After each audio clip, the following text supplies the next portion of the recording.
Estamos iniciando aqui mais um programa EBD em Pauta. E para nós é um prazer muito grande poder estar aqui com os irmãos para esta segunda aula do primeiro trimestre de 2024. Nós agradecemos ao nosso pastor presidente, pastor Roberto Vajão, que nos proporcionou essa liberdade de estarmos aqui sempre, toda semana, gravando essas videoaulas no intuito de ajudar aos nossos professores, superintendentes, na administração das suas aulas. Nós estamos estudando nesse trimestre, como todos sabem, o corpo de Cristo, origem, natureza e vocação da igreja no mundo. Nós vimos na primeira lição, na primeira aula, a origem da igreja. E hoje nós estaremos estudando sobre imagens bíblicas da igreja. E eu gostaria de ler com os irmãos aqui o textuário, mas antes quero apresentar aqui que está comigo o pastor Marcos Miranda, também professor da classe de jovens casais, e também pastor Maurício Brito, professor da classe Josué, que é a classe dos obreiros aqui do Templo Central. Vou deixar eles fazer a saudação deles rapidinho, daqui a pouco estaremos lendo o textuário e a verdade prática. Pastor Marcos, a sua saudação. A paz do Senhor, pastor Wallace, pastor Maurício, a paz do Senhor a todos que vão nos assistir. A nossa alegria, como Deus é bom de proporcionar esses momentos aqui tão especiais, onde vamos desenvolver o assunto tão importante da nossa lição para cada professor que vai nos assistir.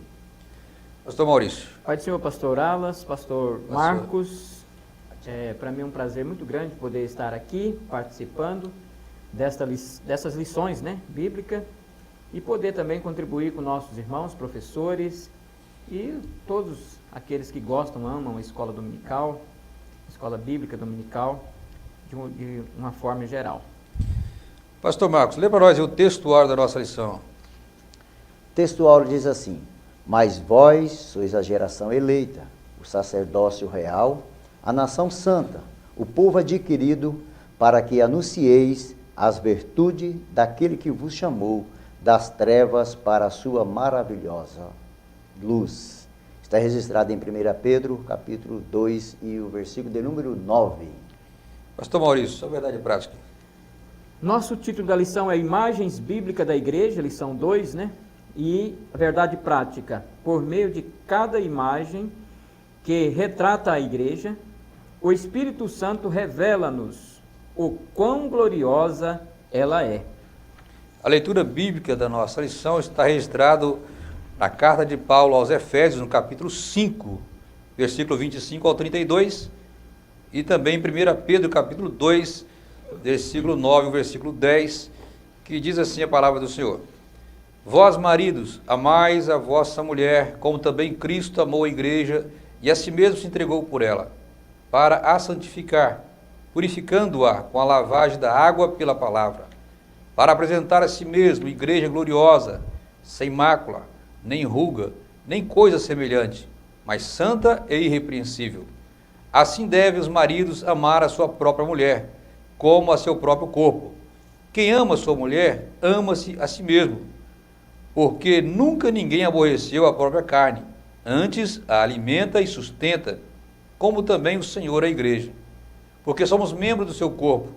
Por isso deixará o homem seu pai e sua mãe, e se unirá à sua mulher, e serão dois numa carne. Grande é esse mistério. Digo-o, porém, a respeito de Cristo e da igreja. 1 Pedro 2, 9 diz assim: mas vós sois geração eleita, o sacerdócio real, a nação santa, o povo adquirido, para que anuncieis as virtudes daquele que vos chamou das trevas para a sua maravilhosa luz. Vós que em outro tempo não erais povo, mas agora sois povo de Deus, que não tinhais alcançado misericórdia, mas agora alcançaste misericórdia. Amém. Nosso Deus e nosso Pai, nós te louvamos, Senhor. Obrigado por tudo. Meu Pai, Meu Deus. agradecemos, meu Deus, Graças, por este Senhor, momento, essa oportunidade que o Senhor nos concede Teu de amor, estarmos aqui, ó Deus, tua reunidos grande misericórdia. para estudarmos a Tua palavra, meu Deus. Que o Senhor possa conceder graça a cada um de nós e abençoe, Pai, a cada um dos nossos irmãos, ouvintes que estão nos assistindo, que possa, meu Deus, trazer conhecimento, dá a eles, meu Deus, a ajuda necessária a transmitir a Tua palavra na classe no próximo domingo. Pai querido, em nome de Jesus é que nós oramos e te agradecemos. Amém. Amém. Muito bem, meus amados irmãos, imagens bíblicas da igreja. Nós vemos aqui então que, nós vamos ver, né, nessa lição, que o comentarista, ele se utiliza de algumas imagens da Bíblia que se aplicam à igreja do Senhor Jesus Cristo. Mais precisamente, nós vamos ver aqui 10 imagens. Quais são elas? A noiva de Cristo, a esposa de Cristo, o rebanho de Deus, a geração eleita, sacerdócio real, nação santa, povo adquirido, corpo de Cristo, santuário de Deus e casa de Deus. São 10 imagens que nós vamos estar vendo aqui nessa lição e aprendendo o que essas imagens podem nos ensinar e nos ajudar a entender mais sobre a igreja do Senhor. Nós temos 3 pontos nessa lição. O primeiro ponto fala das imagens que descrevem um relacionamento.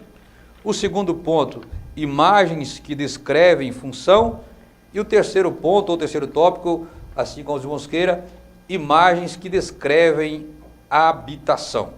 Nós estaremos aqui de uma forma bem sucinta, então, passando alguma coisa para os irmãos a respeito desse tema tão importante que nós estamos estudando nesta lição. No primeiro tópico da nossa lição, nós temos imagem que descreve um relacionamento. E eu gostaria de pedir aqui, então, ao pastor Marcos, para falar um pouquinho sobre essa primeira imagem que o comentarista destaca, que é a noiva de Cristo. Meus queridos, nós vamos ver que a noiva de Cristo é uma das mais belas imagens das Escrituras Sagradas. Por quê? Porque vai falar sobre aliança, intimidade, de pacto e também de confiabilidade. Vai falar de uma noiva que deve estar preparada a cada dia, a cada momento, para encontrar-se com um noivo.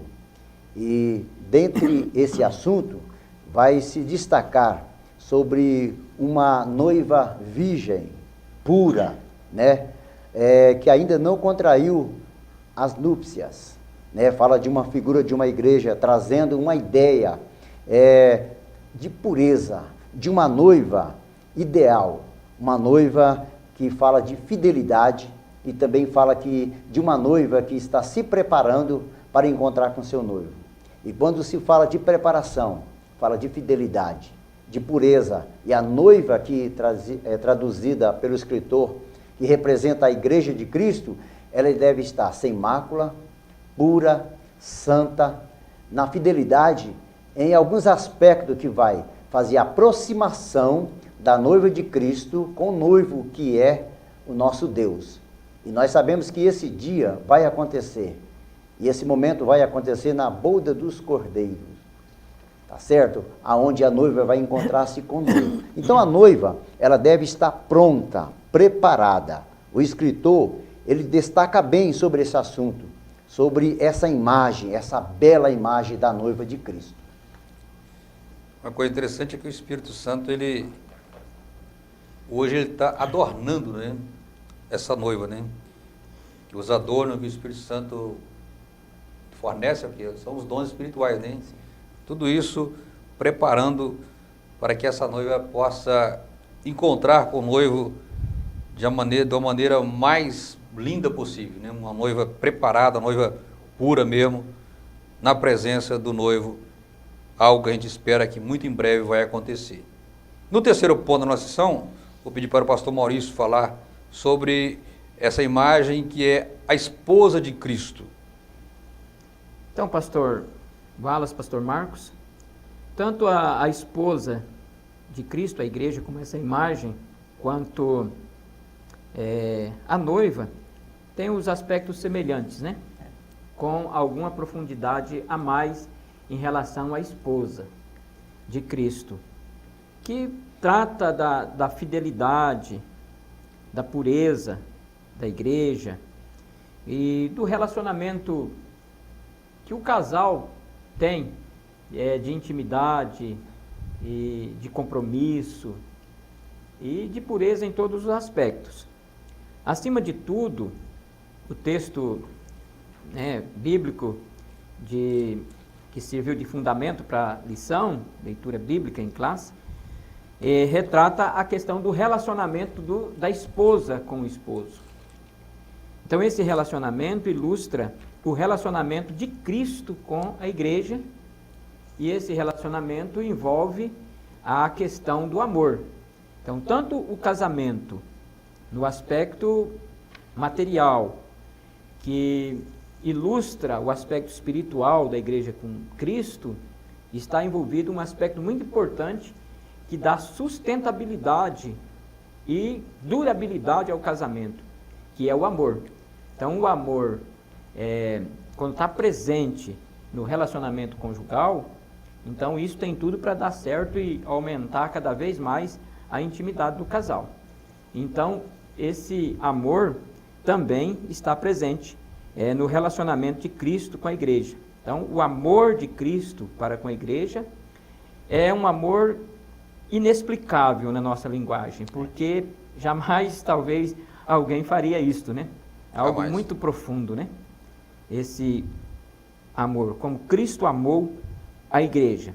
Então, como Cristo amou a igreja, esse deve ser o amor que deve estar presente também na vida conjugal. Então, muito importante esse relacionamento, esta figura, né, esposa de Cristo, igreja, e o que mantém isto é o amor de Cristo para com a igreja, que isso deve ser recíproco também.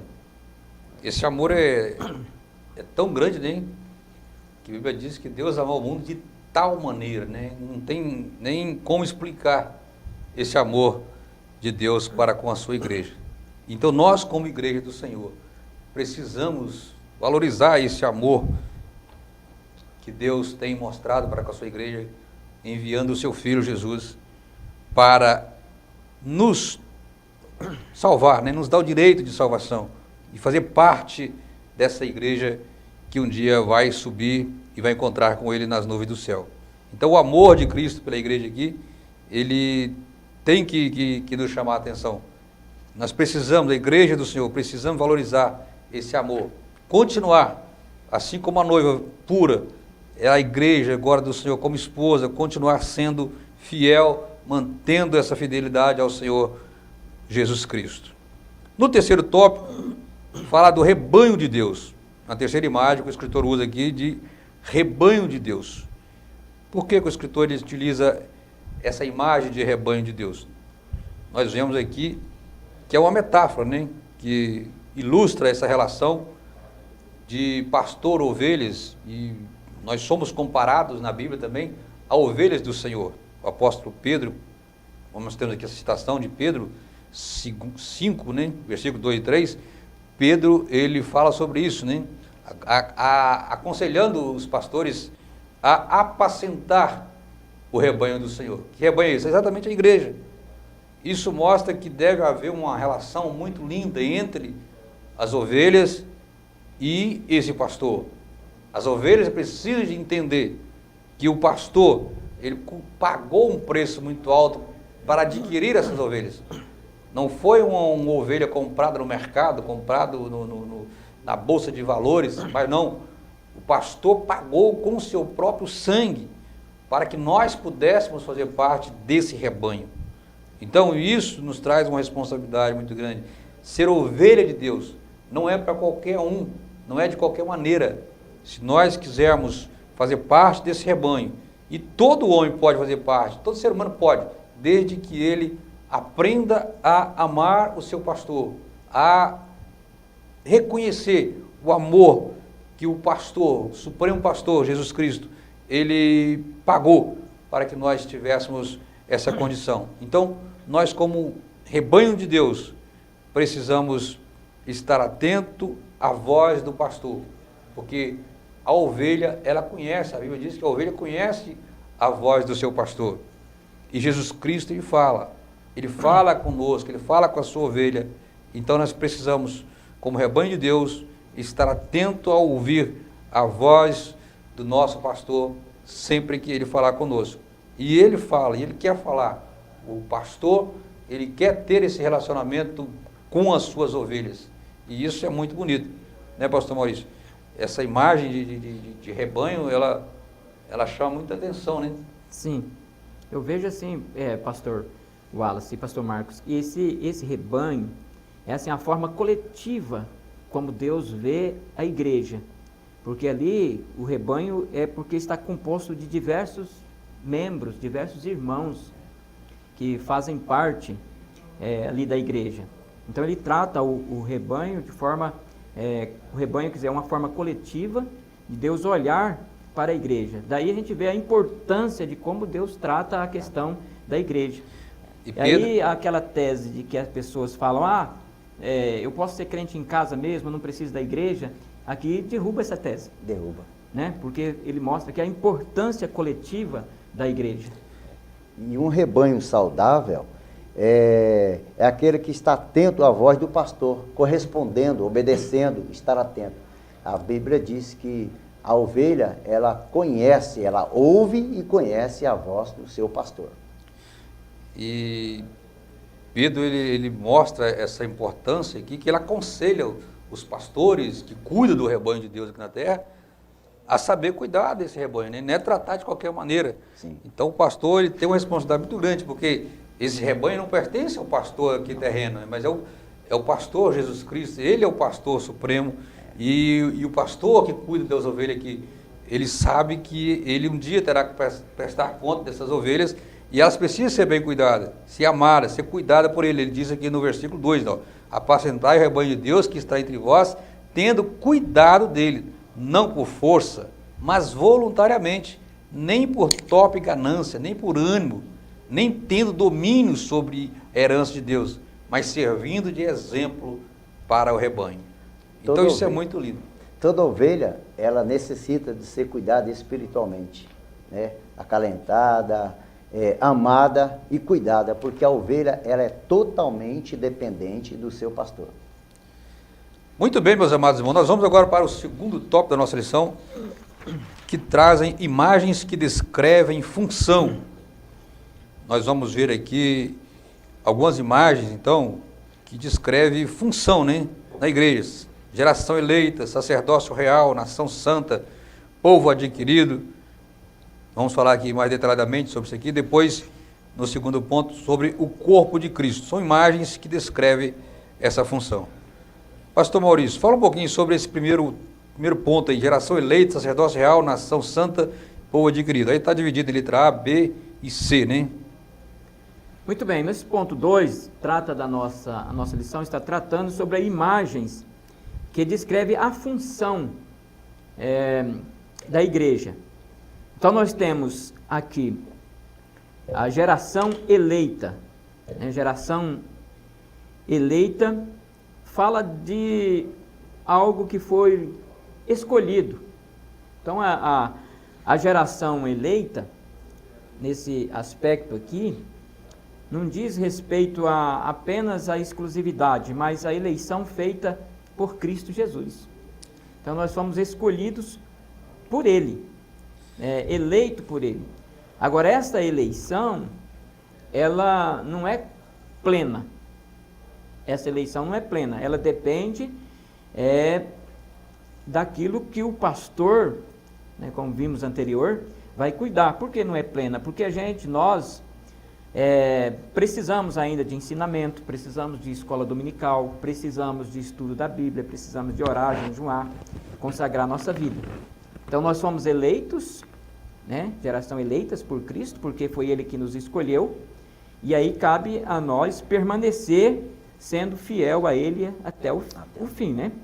Então isso é um grande privilégio, porque não depende, assim, na sua totalidade de nós, depende de Cristo. Então foi Ele que nos escolheu, né? E elegeu nele. O sacerdócio real significa que o crente, de uma forma geral, ele é também um sacerdote. Por quê? Porque ele tem agora liberdade para falar com Deus, comunicar com Deus, falar com o Senhor Jesus Cristo, interceder. Então o cristão também é um sacerdote, ele pode queimar o incenso, digamos assim, e exercer o ministério da oração, da intercessão, diretamente com Deus. Então cada crente, ele é um sacerdote porque ele tem essa liberdade de falar diretamente com Deus. E pastor Maurício, sem querer interrompendo, mas já interrompendo o senhor um pouquinho, só voltando um pouquinho aqui na geração eleita, uma coisa que chamou a atenção também é que essa palavra geração, ela não tem um sentido restrito, né? Só a uma nação, né? Sim. Mas é uma geração envolve toda a humanidade, independente seja judeu, seja gentil, pode ser a nacionalidade que for, desde que ele aceite a Cristo, que ele reconheça o sacrifício de Cristo, ele também passa a fazer parte dessa geração eleita, né? Então não é uma geração, às vezes alguém pode falar geração, mas é só um povo, como era antigamente, que era só o Israel. Hoje não. A igreja, essa geração, ela envolve todas as raças, todas as tribos, pode fazer parte dessa geração eleita.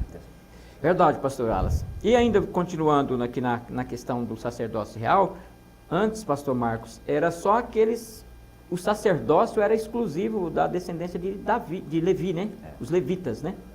Então era algo ali exclusivo para exercer a função sacerdotal.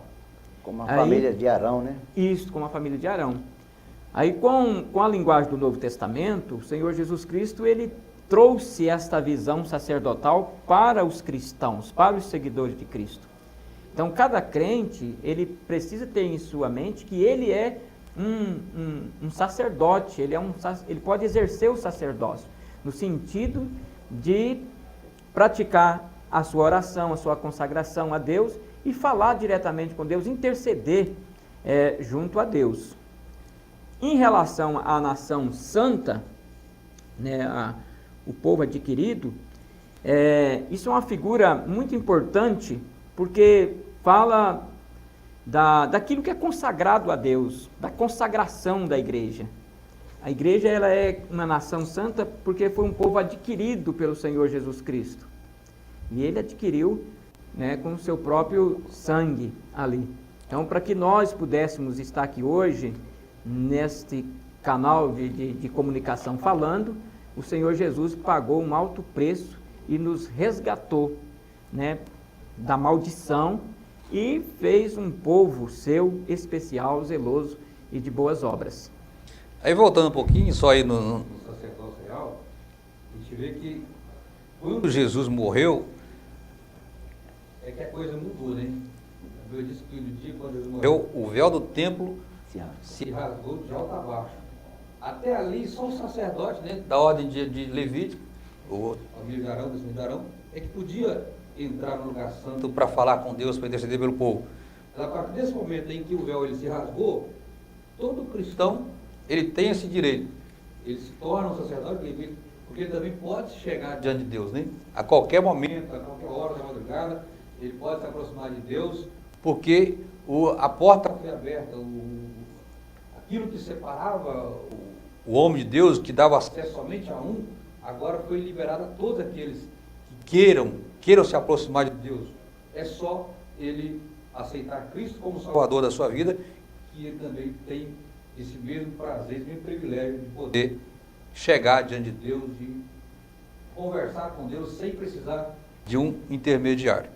Falando nisso, pastor Wallace, como sacerdócio real nessa geração, né, a nossa identidade nessa geração, temos a responsabilidade de levar a mensagem de Cristo a todas as pessoas em nosso derredor, como sacerdócio real que somos. O segundo ponto aí do nosso segundo tópico, falar do corpo de Cristo. Eu gostaria que o pastor Marcos falasse para nós aí, o que é que o senhor entendeu sobre essa imagem, corpo de Cristo? Olha, nós sabemos que é uma das figuras mais lindas da Bíblia, que vai retratar a igreja, né? A igreja de Cristo como um corpo de Cristo, onde vamos ver que não é simplesmente uma organização, né? Mas é um organismo vivo de Cristo. Quando nós falamos do corpo de Cristo, nós estamos falando de um organismo, além de ser vivo, fala da pureza daquilo que Deus proporcionou para cada um de nós. Paulo, ele enfatiza a verdadeira união que é essencial, né, para a igreja. Por exemplo, o corpo é um, mas tem muitos membros. E nenhum órgão estabelecido dentro do corpo tem um monopólio no corpo.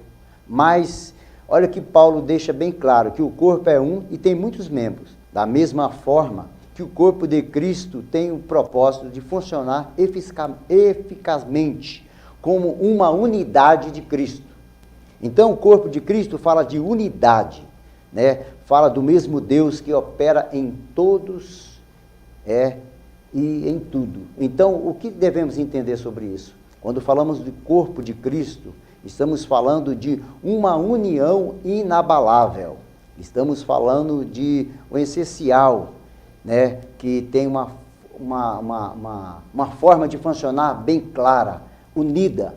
Nós, como cristãos, não precisamos ser unidos só em Cristo, mas também juntos, na união, na confraternização, na organização, né, na atmosfera espiritual, falando de relacionamento. O corpo de Cristo está envolvido nesse segmento. Da mesma forma, o propósito de funcionar. O Espírito Santo, ele dá essa mobilização para interagir o corpo, né, tanto na organização humana, tanto espiritual. Então aqui, ser cristão é viver de uma forma corretamente, porque o cristão ele não consegue caminhar sozinho, ele depende da ajuda do Espírito Santo. Assim como o corpo físico depende dos seus órgãos, também no sentido espiritual, a igreja depende de cada um, porque todos somos interligados num só corpo, mas cada membro da igreja tem uma relação de intimidade, de encorajamento, de facilidade para ter uma união, para entender aquilo que Deus tem para cada um de nós. Pois é, pastor Marcos, a gente está falando aqui sobre o corpo de Cristo, né? Essa é uma imagem que o comentário diz aqui que é uma das mais fortes e frequentes no Novo Testamento, exatamente porque ela fala de algo que é vital no corpo, que é essa unidade, essa harmonia. O corpo, ele não tem como funcionar se os órgãos desse corpo não estiverem trabalhando em harmonia um com o outro. E não pode haver, como diz ele aqui, essa questão de um monopólio. Monopólio quer dizer, não é que existe alguém aqui, um órgão desse aqui que comanda todo o corpo e que ele faz tudo. Cada parte, cada órgão desse corpo, ele tem uma função e cada função dessa tem a sua importância. A mão não pode dizer para o pé que não precisa dele, já tem uma parte da Bíblia que fala isso. O pé não pode dizer para o olho que não precisa, porque todos dependem um do outro. Então esse corpo precisa trabalhar em harmonia. E se um se machuca, o corpo todo vai sentir. E na igreja não é diferente. Na igreja também não existe, não pode existir o monopólio de alguém achar que ele vai fazer tudo na igreja. Não. Na igreja do Senhor Jesus Cristo há espaço para todo mundo. Cada crente tem a sua função, cada crente tem a sua importância, cada crente tem o seu trabalho. É só ele se prontificar, porque trabalho tem, função tem para ele na igreja do Senhor Jesus. E se alguém não estiver indo bem, a igreja tem que sentir, a igreja tem que entender e procurar ajudar esse membro desse corpo que estiver passando por algum problema, para que essa harmonia, ela não perca essa harmonia. A harmonia na igreja, ela é fundamental. Sem harmonia não há unidade. E o corpo de Cristo, ele não funciona se não tiver unidade. Por isso que tem que ter cautela para não haver divisão, não é mesmo? Verdade, com certeza. Que se há divisão, vai haver feridas, vai haver uma rachadura, e isso não condiz com o corpo de Cristo. Muito bem, meus amados, vamos para o terceiro tópico da nossa lição. Agora vamos falar de imagens que descrevem a habitação. No primeiro tópico da nossa lição aí, primeiro ponto desse terceiro tópico, fala do santuário de Deus, né? Vamos ver com nossos companheiros aqui o que o comentarista está nos passando a respeito dessa imagem, santuário de Deus. Pastor Marcos. Meus queridos, a gente olhando, analisando o contexto do nosso escritor, é comum identificar uma igreja a partir da sua estrutura, né, arquitetônica. Mas o que a Bíblia dá a clara expressão que ela é o templo do Espírito Santo de Deus, aonde o Senhor Deus habita. Então, nós somos o templo do Espírito Santo. Ela, além de ser a habitação de Deus, individualmente, cada crente é templo do Espírito Santo de Deus. Ela é o seu templo. Nesse contexto, Paulo orienta que ela deve ser cuidada, zelada, para não ser profanada. Porque quando se profana o santuário de Deus, está fugindo fora daquilo que é estabelecido por Cristo como santuário de Deus. A sua forma é uma forma cooperativa. Como assim, pastor? É uma forma que você pode cooperar. O santuário de Deus, aonde ele habita, ela é cooperada na facilidade do humano de entender e zelar e cuidar do santuário de Deus. Não somente fisicamente, no templo, né, mas na nossa vida interior, que é o templo do Espírito Santo de Deus. E a Bíblia diz que Deus não habita em templo sujo e imundo. É por isso que deve haver um cuidado, um zelo com o templo, o santuário de Deus, e não profanar o santuário de Deus. Paulo, ele fala sobre isso, ele alerta sobre esse perigo.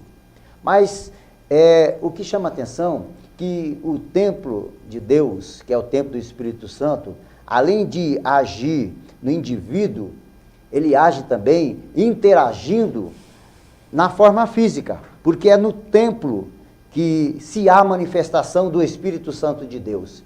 É no templo físico, lugar de adoração, no santuário, aonde a formação da unidade para que os salvos em Cristo se reúnem, para que haja o quê? Um derramamento do Espírito Santo.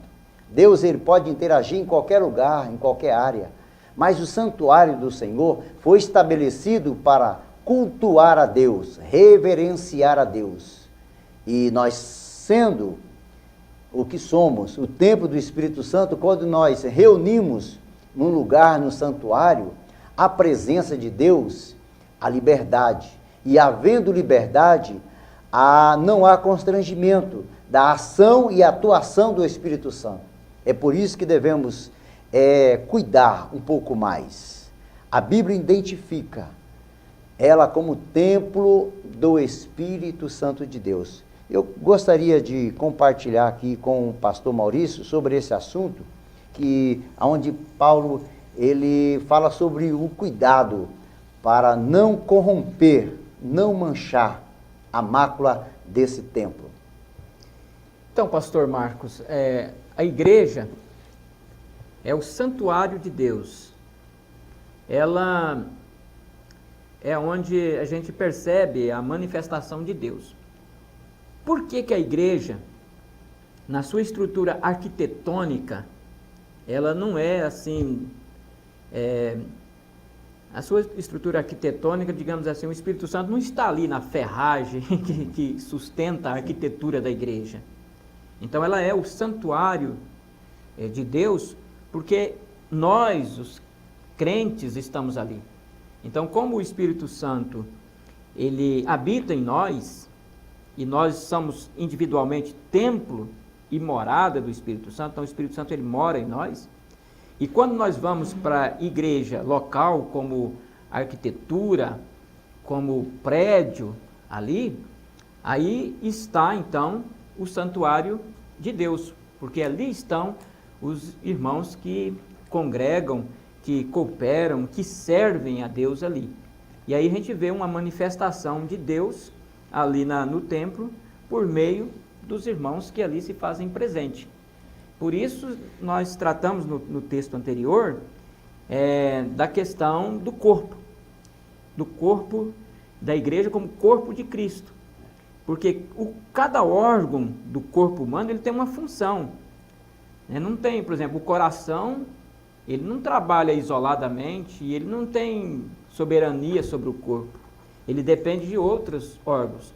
Então, todos os membros têm uma função a fazer, né? E esta função refere-se ali ao santuário de Deus, que, consequentemente, a gente trata de a casa de Deus, né? A casa de Deus, o santuário de Deus. Né? O santuário de Deus, a casa de Deus, é onde Deus habita. É claro que esta ideia de santuário, de casa de Deus, ela foi extraída lá do Antigo Testamento. Mas como a gente vê a linguagem neotestamentária, é exclusiva e individual. Por exemplo, o que é o santuário de Deus? Os crentes individualmente. Sim. E de forma coletiva, a igreja também, corporativa. Né? Então a igreja também é o santuário de Deus, porque nós estamos ali fazendo parte daquela comunidade local. Tanto é que nós somos o templo de Deus, né, que na própria citação do comentarista aqui de 1 Coríntios 3,17, Paulo diz assim, né, se alguém destruir o templo de Deus, Deus o destruirá. Porque o templo de Deus que sois vós, você está falando de nós, é santo. Então é o cuidado que cada um de nós, em particular, devemos ter de não profanar esse templo que é a morada do Espírito Santo, seja coletivamente e seja individualmente, é uma responsabilidade que cada um de nós precisamos ter. Agora, pastor Wallace, falando como igreja local, comunidade local, arquitetura da igreja, ali onde os crentes se reúnem. Então a igreja, ela tem outras funções além desta aqui. Então a igreja também, ela é, como comunidade local, ela tem a sua importância social, porque ela é, assim, pastor Marcos, aquela entidade que acolhedora, que acolhe as pessoas. Então as pessoas, geralmente, quando procuram a igreja, elas estão numa situação caótica, né? Então elas vão em busca desse acolhimento. Então a igreja tem um aspecto social, porque ela acolhe as pessoas, orienta as pessoas, instrui, dá instrução para que elas possam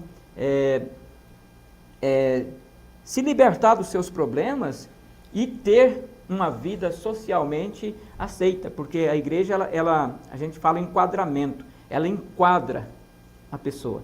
Então a pessoa que vive um mundo assim desregrado, quando ele vem para a igreja procura enquadrar ela dentro dos princípios da palavra de Deus.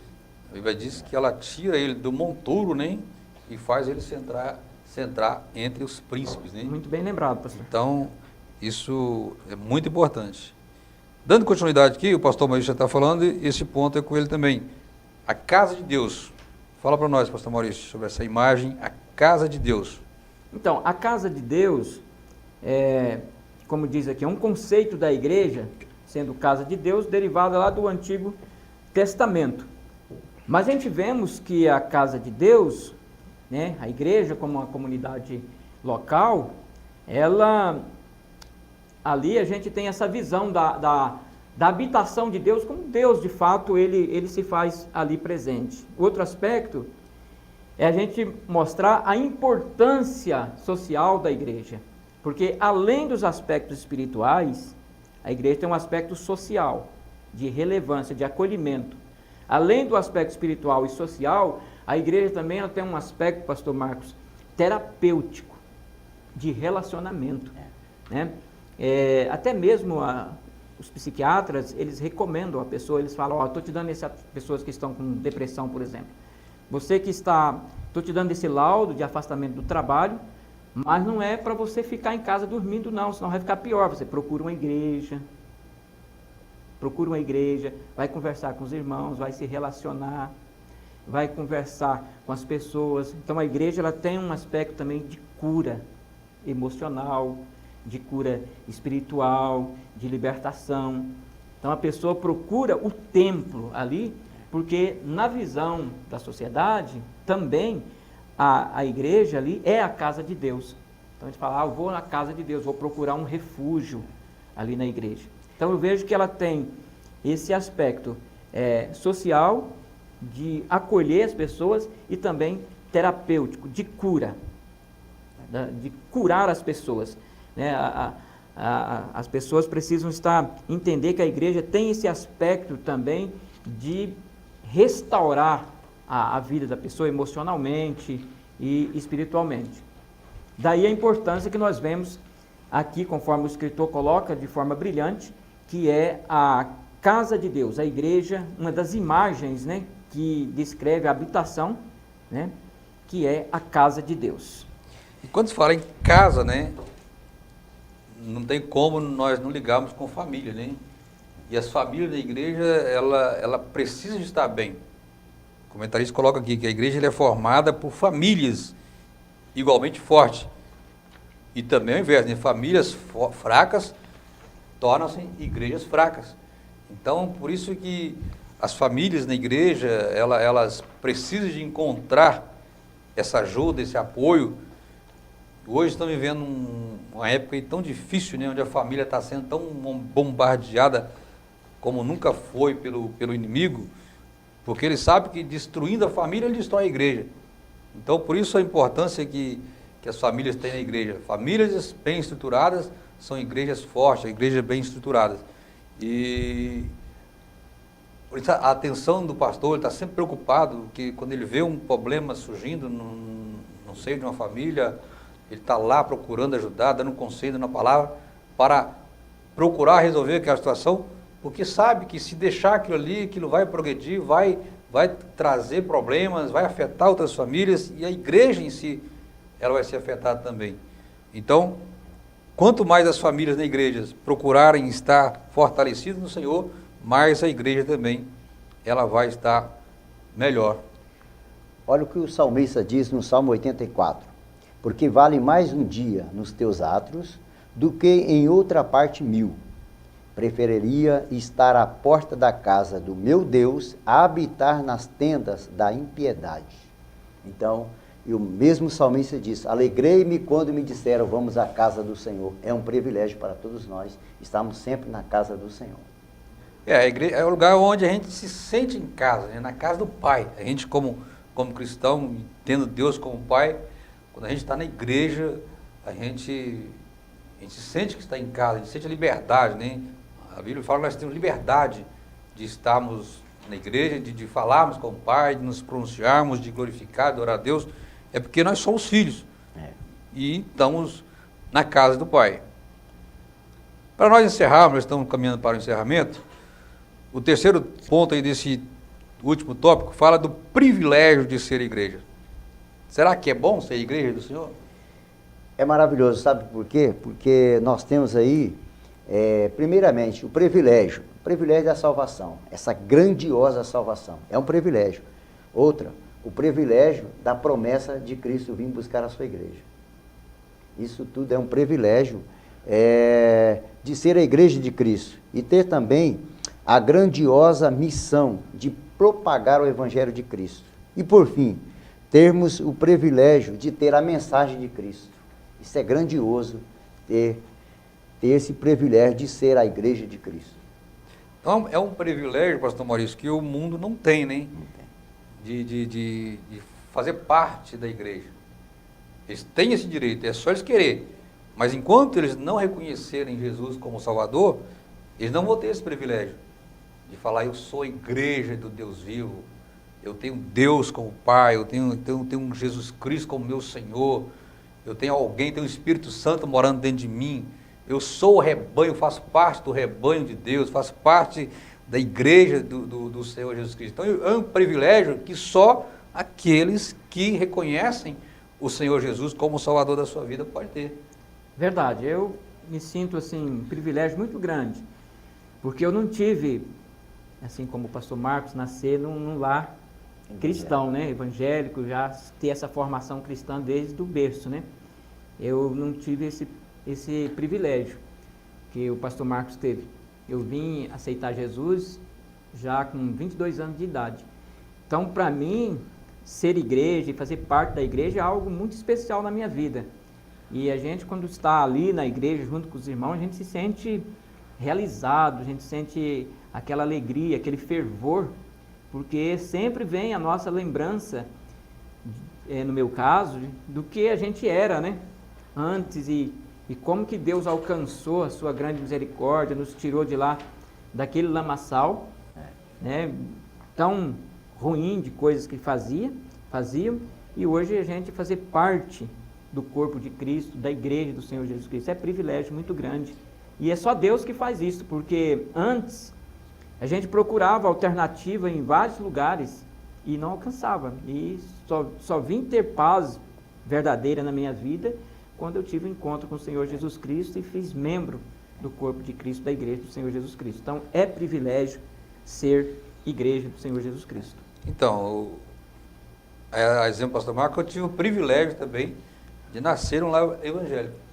Só que eu tive o desprazer de sair da casa de Deus, de passar uma temporada longe da casa de Deus, e aí sim que a gente vê o quanto a gente perde quando não faz parte da igreja do Senhor Jesus. Passei quase 10 anos fora da igreja, mas pelo fato de eu ter nascido no lar evangélico com o pastor Marco, sempre dentro do meu coração tinha aquele desejo, algo falar mais forte comigo, de voltar para a igreja. Eu sempre tinha na minha consciência de que eu voltava para a igreja. E graças a Deus, Deus me guardou, livrou de vários acidentes quando eu estava afastado da igreja, mas me deu condições de retornar e hoje está fazendo parte da igreja do Senhor Jesus Cristo. Então, é um privilégio muito grande que muitos, infelizmente, perderam.